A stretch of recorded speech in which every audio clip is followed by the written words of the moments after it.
Welcome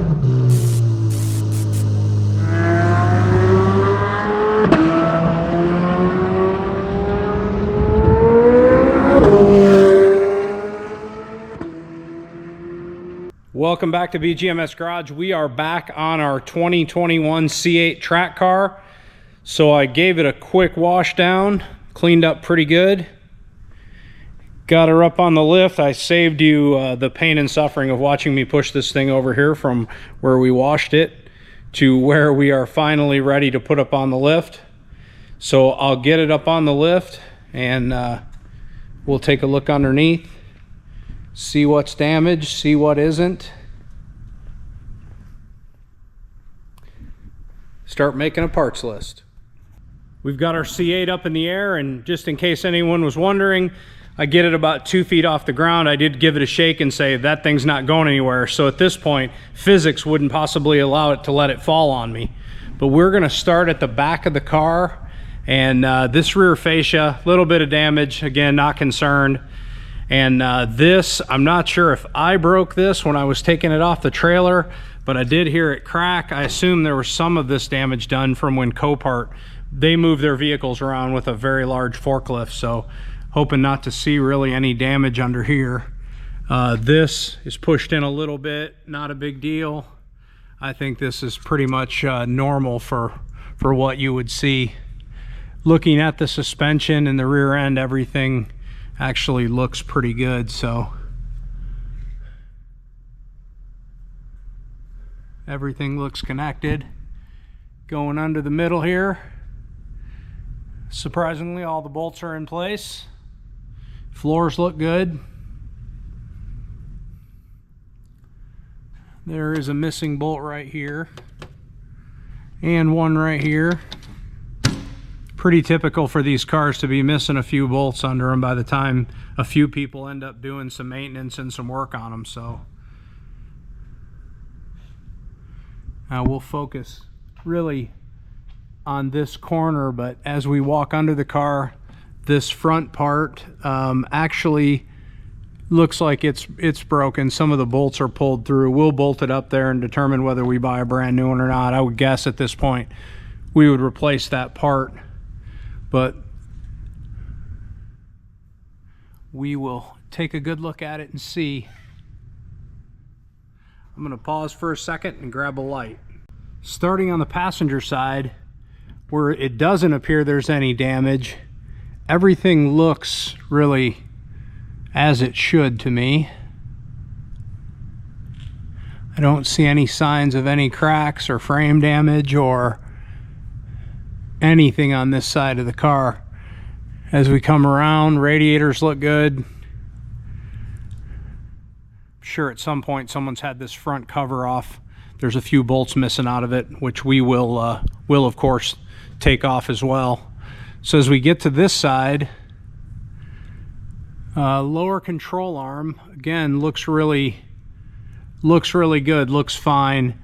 That strut, as I mentioned in our walk around with it on the ground, it is probably bent. I'm sure you can see in the video how the top part, the inside, the left side of your view is visibly pushed up against the coil spring, and the shock is extended. So I'm guessing that it's either bound up or bent, and we'll figure out where all these wires go.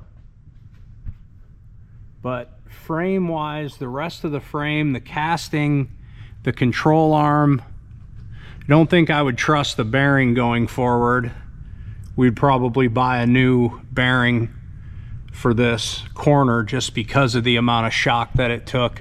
We'll take a look at the control arms as well while we have it apart.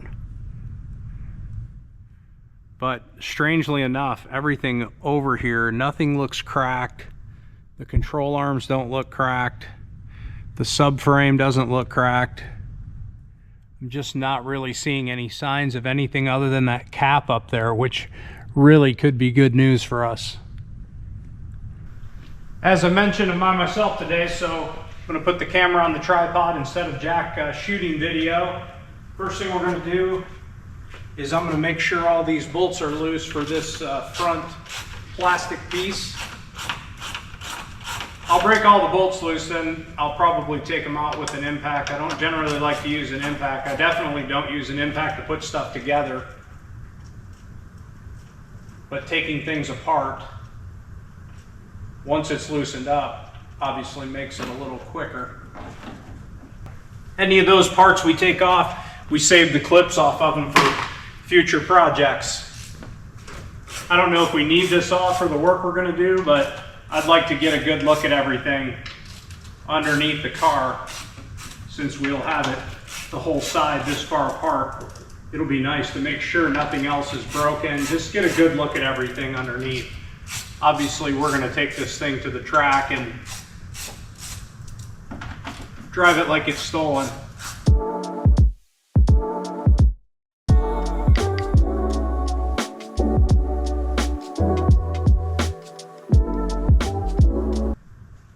So all the bolts are out of it at this point. There's a few clips that GM puts in place for the assembly line. The clips make it easier for the operators to put the panel up in place. It temporarily holds it in place until they can get all the screws in it to secure it. So we just pop these panels out with a panel tool, loosen up the pin, pop the pin out, pop out the panel.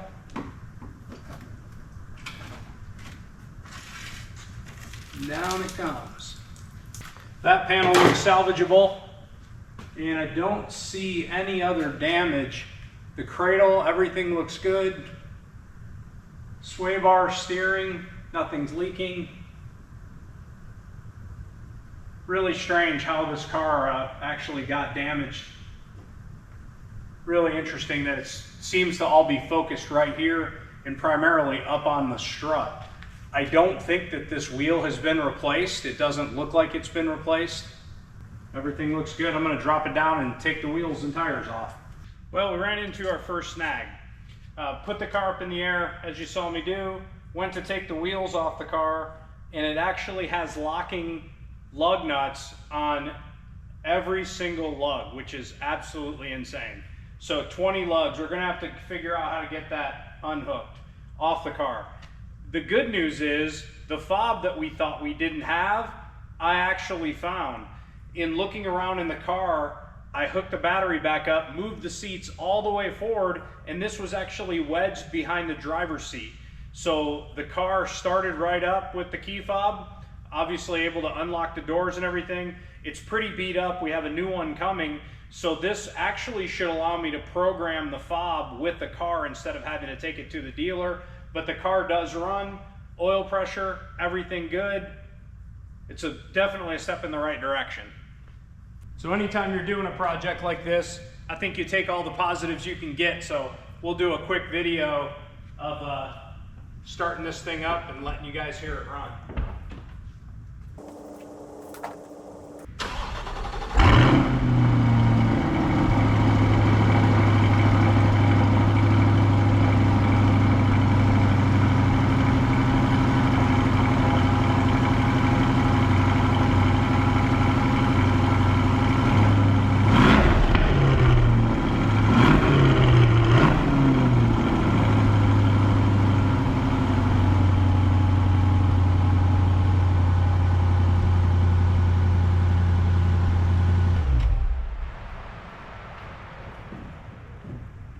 Everything seems great.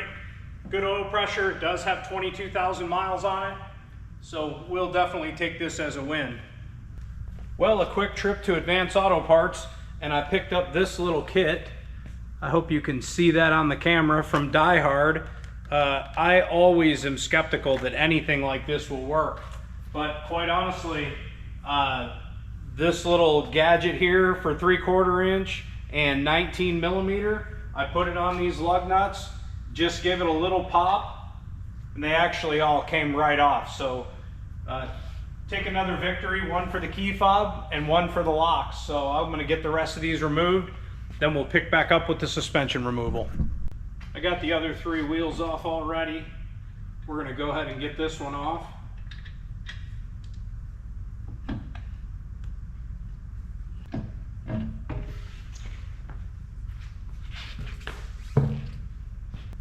And again, just really shocked.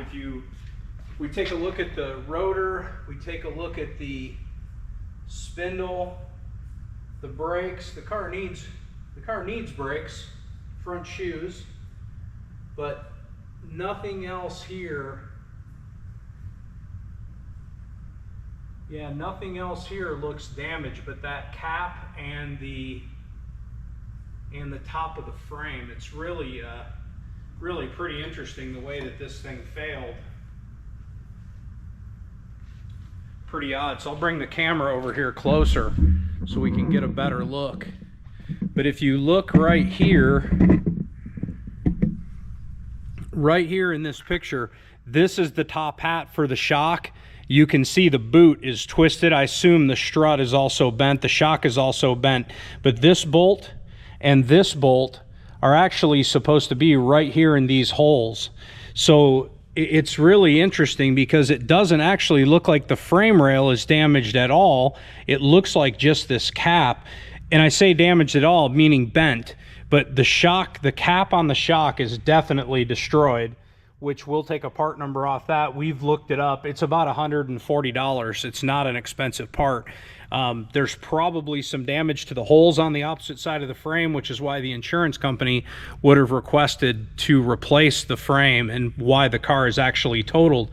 But if you look at all the adjoining areas, and we'll look some more once we get the strut out, but it really doesn't look like anything is damaged on this side of that frame rail. So we will we'll get working on getting this stuff apart and take a look further into it.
Before we take that off, we're going to go up a little bit. We're going to take the bottom bolt out of the shock, because once I take this last 13 millimeter bolt out, the shock should come right out of the car. And I know I say I don't usually use an impact to take things apart, but these shock tower bolts are extremely tight, and I don't know that I could get them loose by hand. We are going to drop that down, set that suspension on that jack stand.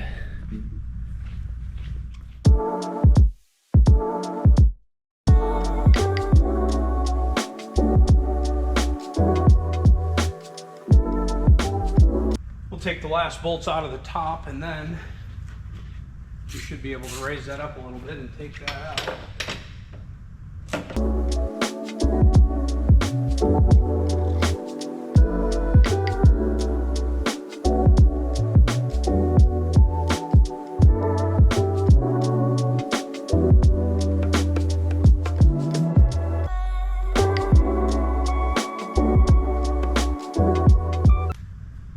Forgot to unplug the connector for the front lift.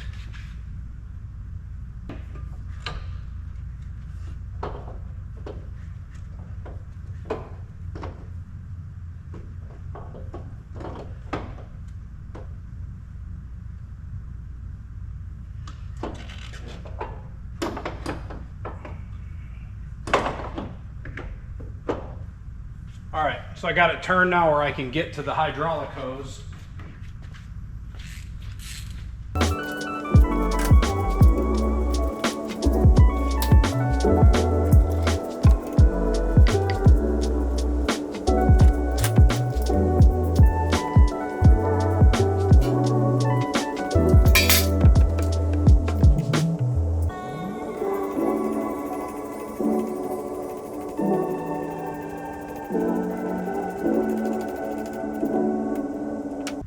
Okay, that fitting is loose. We'll take the strut out and then we'll put it on the bench, give it a look, check it over. I'm assuming it's shot, but we'll pick back up in a minute. We've got the coilover off, the strut off, whatever you want to call it. And the way these work with a car with front lift, it's pretty neat. So there is a hydraulic, I think you can see right here, there is a hydraulic cylinder right here. Here's the actuator for it. Here's where the fluid comes in. And this car will actually raise itself 1.6 inches. You push the button inside, the hydraulic fluid is pumped into this. It extends, raises the car up, and it's really a neat system. A lot of the higher end supercars and things have them these days, but it'll raise the car up 1.6 inches, and it will also remember by GPS. So for example, in my Z06, I have my driveway programmed, speed bumps in various locations that are local.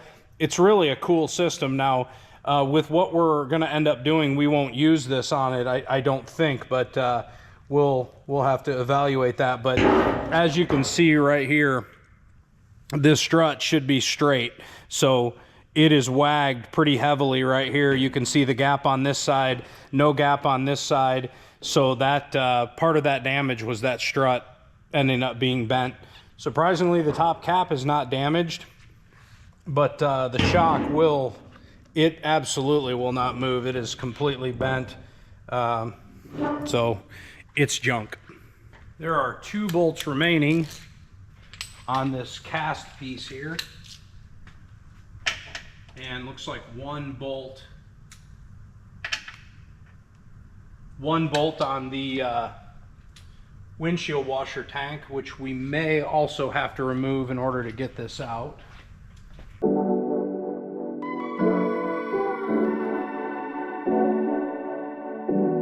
If you don't have some of these tools, these are a must-have if you're going to work on anything like this. You can pop out, you've seen me use it to pop out the clips. You can use it to pop these wiring harnesses out of their locations. And this one is actually in my way because of how far up this this cast piece is popped, because it's broken. So normally it wouldn't be this high up and in your way, but because of this cast piece being broken. So a side story to what's going on today, I actually have someone coming in 25 minutes to check out a vehicle that we have for sale, our 2018 Macan. And you guys have seen the memes and the stories about Facebook Marketplace, and I've sold quite a few vehicles on there, and I absolutely live that story every day. So you get a message, hey, is this available? Sure is. Never hear from them again. If these people actually show up today to look at the vehicle, I'll be very surprised. I had a younger guy come over 2 days ago. We negotiated a price, told me he had cash, never heard from him again. Told me he would take it and he would call me in the morning, and I never heard from him again. So I guess I don't really understand what the game is with people. Doesn't affect me really either way. Yes, I want to sell a vehicle, but I don't understand why someone would say that they were going to take a vehicle and then you never hear from them again. But I guess Facebook Marketplace is the new Craigslist with all these things that go on.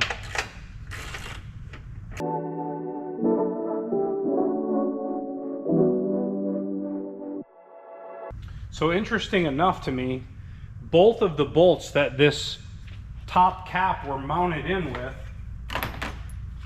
I get them where you can see them on camera, but both of the bolts where that was damaged, neither one of these bolts is bent. Again, this is probably the oddest thing I've seen as far as a damaged vehicle go, for the small amount, but severe enough to total the vehicle, but just a very localized damage, unless we end up uncovering something that I'm just not seeing it at this point as to why this vehicle,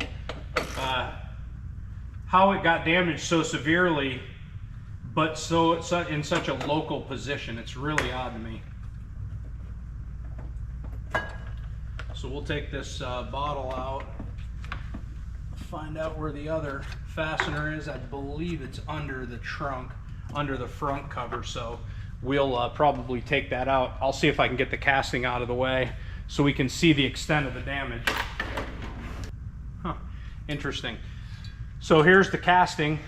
I get the 2 remaining nuts out of this thing, just so I don't drop them and lose them.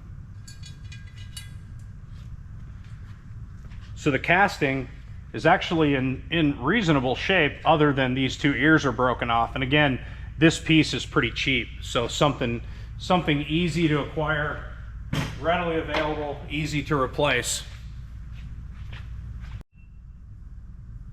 Okay, this is the place where the casting was mounted, so I'm going to try to get this where you can see it pretty well, but you can see here and here the frame is separated, so the inner piece and the outer piece were pushed and separated, and this would be the reason why this thing was scrapped by the insurance company. So this is aluminum.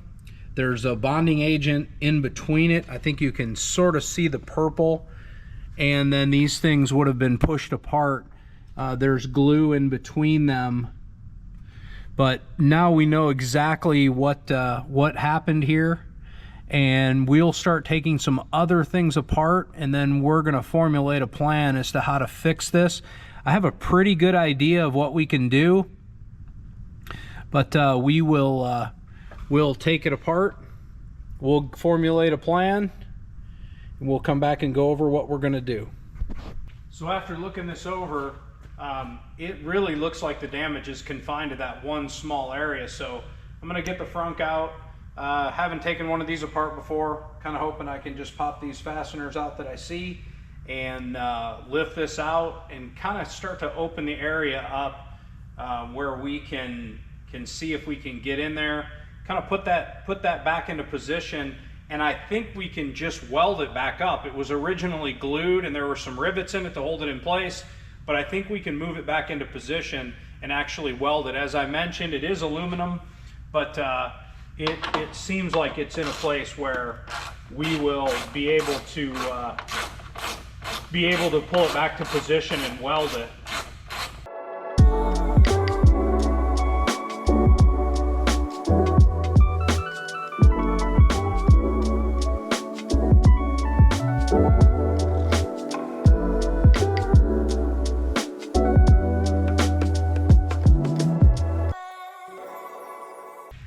So it appears to be plugged in here, but yeah, so it is definitely the windshield washer motor is unplugged. You can see the wiring comes out of it and goes right to here. So we will figure out where that gets plugged in at and plug it back in. That way we can put the wiper motor back where it's supposed to go. There's actually 3 connectors here that are unplugged. I don't see anything damaged, but the harness that these are connected to definitely is unplugged. So we'll get that plugged back in and figure out how to reset those.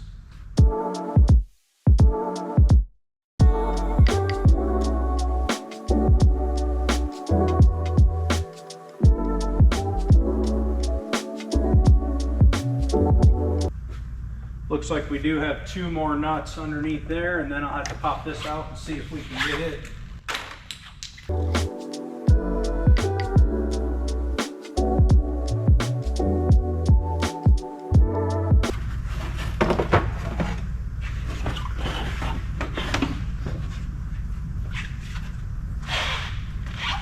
Okay, looks like this just unplugs at some point, and the whole thing will come loose.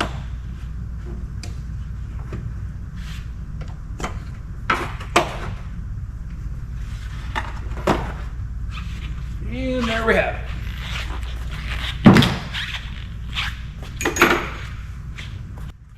Pull the camera over here closer so you can see down inside. So obviously there's really nothing under there in the frunk, and looks like you've got the hydraulic pump for the front lift right here, and then coolant lines that go between the radiators. The rack is actually just behind this bar right here. I think you can still see where I'm pointing. So the rack, this car is actually brake-by-wire and drive-by-wire, which means there's not a physical connection between the power brakes and the braking system. The steering on this is electric assisted, so it is drive. There's still a steering shaft, but it is actually a drive by or electric assist system. So you don't have a hydraulic power steering pump. It's actually an electric assist motor on both the brakes and on the power steering. So pretty interesting. But yeah, you can see there's once the frunk is out of there, there's nothing. You can see straight to the ground there. So again, on this side over here, where we're looking, you know, as I look down the frame rail here, there's no damage. I mean, the car clearly was not hit in the front end. It was clearly a suspension issue. So the next thing we're going to do is get that power steering, or I'm sorry, the windshield washer tank out of there, and just try to make some more clearance for what we're trying to see.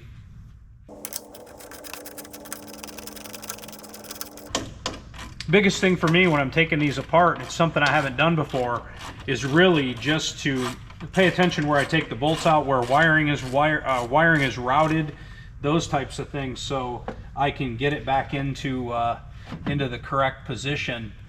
So we're gonna unplug. This is the little pump for the washer, and then at some point here, there's got to be a switch on it, or I'm sorry, a line on it to get it up to the squirters as well. So there's a level sensor and the connection up to the windshield washer squirter that we need to take off.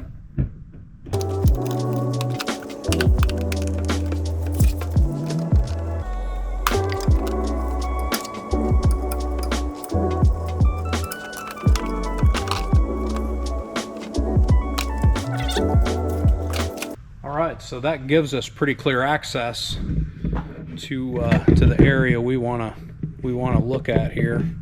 All right, I figured I'd pull the camera down, get a better look at this side of it, so you can really see right here that those two pieces are supposed to be glued, and then there's a rivet that goes right here in this spot and right here in this spot. And the only purpose for that rivet, it's not really structural. The adhesive is what is structural, but it'll hold that, make sure that frame rail stays in the correct place. That's what all of these are. All of these little things are actually rivets that they put in to hold the body panels in place while they're doing assembly, and then while the adhesive is curing. So looks like the damage is pretty localized. I guess we're going to come up with a way to fix it, see how we can get access to it, and then we will be back. After looking at the damage, looking up the parts, we're actually able to buy this cast component, which would I think is going to be the best way to repair this, is just purchase the casting. We'll take the rest of this stuff apart and just replace that cast piece and the cap that is on the top. Parts are relatively inexpensive, but before we go any further, we're going to put the parts back on this as much as we can, put the wheels and tires on, and we're going to weigh the vehicle. So something I probably should have done yesterday, but I really wanted to get it apart and see where the damage was. So we're going to put this back together, pick back up once it's on the scales. We've taken all the parts and piled them back on the car kind of haphazardly. Got our Proform scales under each wheel, and we'll go ahead and get a starting weight for our project. We are back at it this morning, and pretty good progress. So fortunately, I haven't found any additional damage, which is great news. It is going to be a bit of work to repair this frame rail. You see we've got the car up in the air, and everything is, I think, disassembled, disconnected for the cradle. Not sure how familiar you guys are with C8s, but this tunnel right here, the PCM on a Z51, a C8, a Z51 car, and an I believe an E-Ray as well. E-ray may be up, the PCM may be up in the rear fender well like a Z06, but on the Stingray cars, the PCM lies right here, and then on an E-ray, this tunnel is where the battery is. So yeah, with the wide body cars, I believe all the PCMs, like my Z06 over there, right here on the passenger, on the driver's side, on the opposite side, the PCM is actually in the fender on those cars. So these are pretty easy if you have a lift to take the computer out. Ours is out. Obviously, we're going to send it off to HP Tuners. So when we do the twin turbo kit, I don't know how many codes we'll be able to code out for some of the other stuff we're taking off the car. Like I said, we're going to gut the car, take the airbags out, all that kind of thing, which I don't know that we'll be able to code out, but we'll deal with that when we get to it.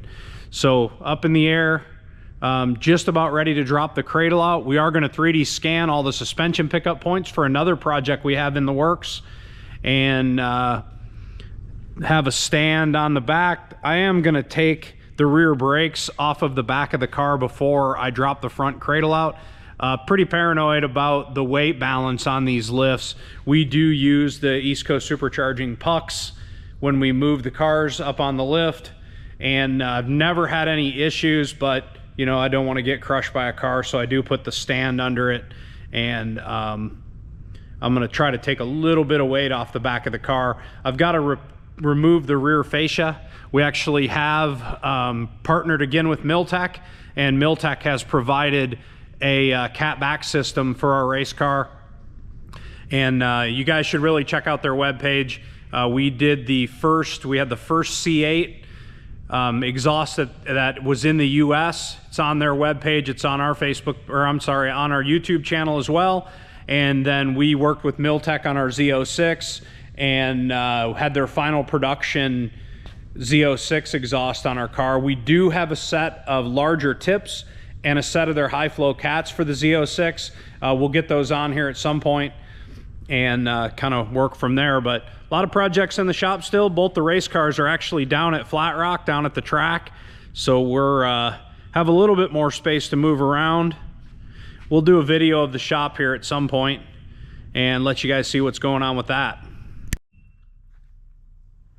In the process of trying to get the calipers off, I removed the brake caliper on the other side, and unfortunately, with the whole front end apart, I can't hook the battery back up. So this parking brake was actually locked up. So we had to get a little creative here, and taking our power probe, and we had to make up a little harness here with a couple of leads on it. We'll plug this in up here to the motor, and then we will hook this up to the battery, and we will hook the ground side up, and then with our power probe we will apply voltage. And basically this parking brake, it's a little bit different than a parking brake you're probably used to. This is an electric parking brake. A lot of the new GM vehicles, most of the ones we have here, my truck, the Jack's Camaro, pretty much all these newer style cars have this setup of an electric parking brake on it. Don't know if it's for safety, cheaper, who knows, but this one ended up being locked, so we're gonna apply 12 volts.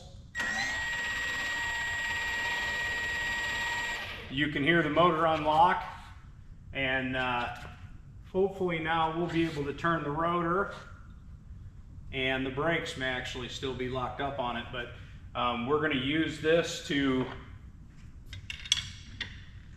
get this thing unlocked. See, now you can actually turn the rotor. Before, on the other side, this thing was locked down and I couldn't turn the rotor. So thought I'd share a little video with you. Sometimes when you're taking these things apart, you get to a point where things are apart and you have to get a little creative to disassemble them. A little more progress on our C8. Got the brakes, the parking brake, and the brakes off of both sides. Actually have the rear fascia off. One thing to point out, this tool here that this thing's sitting on, it's actually a tool for reinstalling and removing doors on a vehicle, whether you're painting or just installing them. But it works great, especially if you're working by yourself. I use it to take off doors, of course, and then it actually works well for reinstalling a door. And this bumper rear fascia, it comes off as one entire assembly. So there's 3 plugs on it. Pretty easy to take off actually with the inner fender liners out. There's a row of bolts across here, and then there's 1 nut here and 2 bolts, 2 7mm bolts on each side. And you actually have to take the rear fascia off to install the exhaust on it anyway. So again, the inner liners, inner wheel liners are out. And fortunately, looking underneath the car, no additional damage. So I'm gonna go ahead and pull out the trunk liner. As I said, we're gonna pull a bunch of weight out of this thing. You can see the LT2 there. The motor has 22,000 miles on it. I think I mentioned that in a video previously. It seems to run great. We do have the Miltech exhaust for it. And then we'll run it this way to start with, kind of see where that takes us. Stay tuned.